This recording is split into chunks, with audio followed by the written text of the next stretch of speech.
ఆత్మవిశ్వాసాన్ని పెంచే 5 సూత్రాల గురించి చెప్పాలని అనుకుంటున్నాను. యాక్చువల్లీ ఇవన్నీ నా ఓన్ థాట్స్ కాదు, ఒక లీడర్షిప్ కోచ్ చెప్పినవి. ఫస్ట్, మనకంటూ ఒక లక్ష్యం ఉంటుంది కదా, ఒకటేమిటి 2-3 పైగానే ఉంటాయి. అయితే ముందుగా లక్ష్యాలను చిన్న చిన్న దశలుగా విభజించుకోవాలట.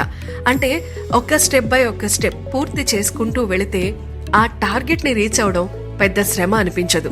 పైగా ప్లాన్ చేసుకుంటే ఏదైనా చక్కగా వర్కౌట్ అవుతుంది. ఇక పాయింట్ నెంబర్ 2, అదే 2వ సూత్రం.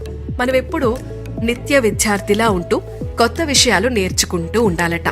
స్కిల్స్ ని డెవలప్ చేసుకుంటూ ఉండాలన్నమాట. ఇక 3, ఇతరుల అభిప్రాయాలు, సద్విమర్శలను స్వీకరించి మనల్ని మనం మెరుగుపరుచుకోవాలి. వాళ్ళలా అన్నారు ఇలా అన్నారు అని బాధపడ్డం పూర్తిగా సమయం వృధా. అలా కాకుండా ఆ విమర్శలను పాజిటివ్ గా తీసుకుని మనల్ని మనం ఇంప్రూవ్ చేసుకుంటే ఉపయోగం ఉంటుంది. ఇక పాయింట్ నెంబర్ 4, మనల్ని భయపెట్టే విషయాలను సవాలుగా తీసుకోవాలి. ఇది చాలా ఇంపార్టెంట్. ఇక చివరి సూత్రం, మన విజయాలను నలుగురితో సంతోషంగా పంచుకోవడం. ఇవన్నీ మనలో ఆత్మవిశ్వాసాన్ని పెంచుతాయట. చేసే పని మీద, మన లక్ష్యం మీద మరింత ఏకాగ్రతను పెంచుతాయట.